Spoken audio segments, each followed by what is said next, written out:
मध्य प्रदेश के समस्त विद्युत पेंशनर साथियों, नमस्कार। मैं अशोक कुमार गुप्ता, विद्युत पेंशनर हितरक्षक संघ का प्रदेश अध्यक्ष, आज आपसे चंद बातें करना चाहता हूं। साथियों, आपने देखा होगा कि मध्य प्रदेश विद्युत मंडल के विखंडन के बाद जब से विद्युत कंपनियां बनी हैं, तब से हम पेंशनर्स पर लगातार कुठाराघात हो रहा है। हमारी समस्त सुविधाएं तो छीन ली ही गई हैं, साथ ही अब हमारी पेंशन और महंगाई राहत पर भी संकट खड़ा हो गया है। आपने विगत माह देखा होगा कि सितंबर 2022 की पेंशन हमें, जो कि 1 अक्टूबर को मिल जानी थी, वह हमें 12 दिन बाद तब मिल पाई जब हमने 7 अक्टूबर को एक विशाल प्रदर्शन पूरे मध्य प्रदेश में किया। और उस विशाल धरना प्रदर्शन को देखते हुए मजबूरी में हमें पेंशन मध्य प्रदेश सरकार और विद्युत कंपनियों ने जारी की। अब स्थिति यह है कि महंगाई राहत केंद्र सरकार में 38% हो चुकी है, राज्य सरकार ने 28% का आदेश किए, लगभग 1.5-2 माह हो चुके हैं, किंतु विद्युत कंपनियां हमें अभी तक 28% महंगाई राहत आदेश नहीं कर रही हैं।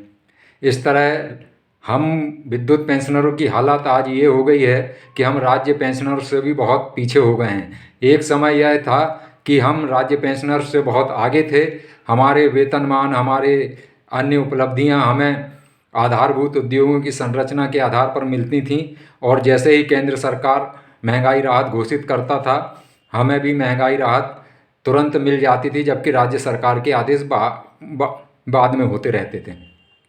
तो स्थिति बड़ी भयावह होती जा रही है। सरकार हम पर लगातार अत्याचार करके हम पर एक जोर आजमाइश कर रही है कि देखते हैं इसका क्या असर होता है और पेंशनर इस पर कैसे रिएक्ट करते हैं।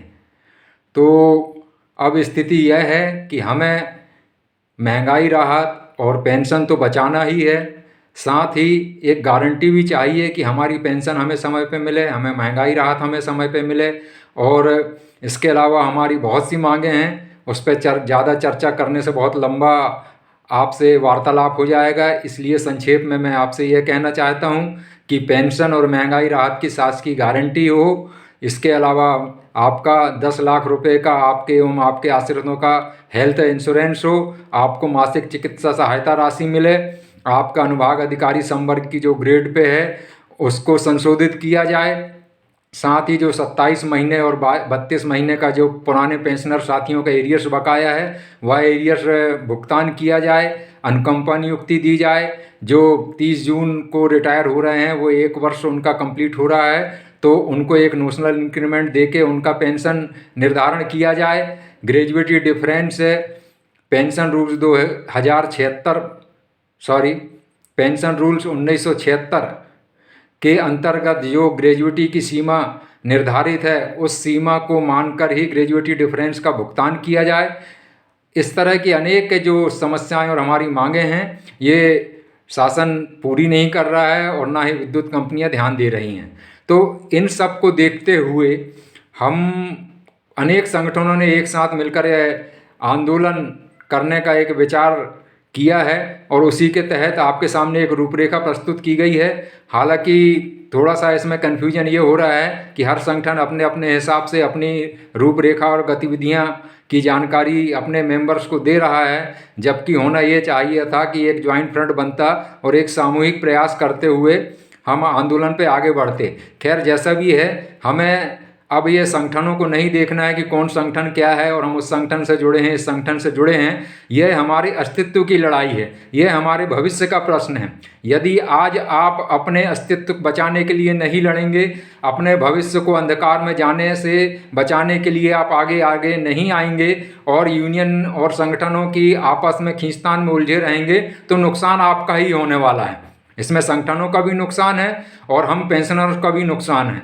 तो मैं आपसे बार बार अपील करता हूं कि आप इन सबों से थोड़ा सा खुले दिमाग से विचार कीजिए, और सिर्फ पेंशनर्स हैं, हम यह ध्यान में रखते हुए कि हमें पेंशनर्स के नाते ही आगे अपनी लड़ाई जारी रखना है, और सभी संगठन इसमें सहयोग कर रहे हैं, सभी संगठन इसमें सहयोग करें, सभी का समर्थन इसमें मिले, रेगुलर कर्मचारी भी और उनके जितने संगठन हैं वह भी हमें सहयोग करें, ताकि एक ऐसा आंदोलन सरकार के खिलाफ और इन विद्युत कंपनियों के खिलाफ खड़ा हो सके जो हमारी मांगें और समस्याओं को ना केवल सुने बल्कि उन हल करने के लिए मजबूर हो जाए।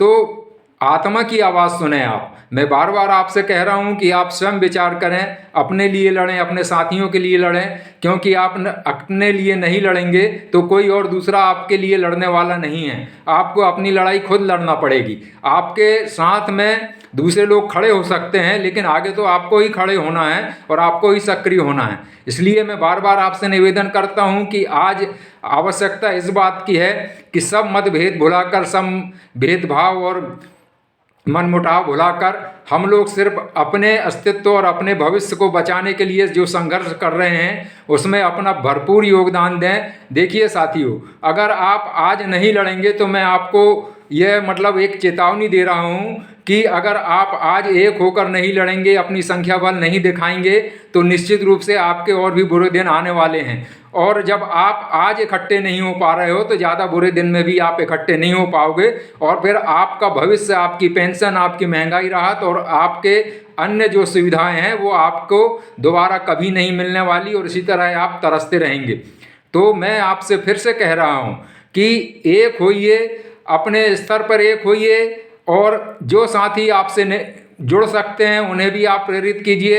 एक आदमी 10 आदमी को प्रेरित करे, 10 आदमी अगले 10 को प्रेरित करे।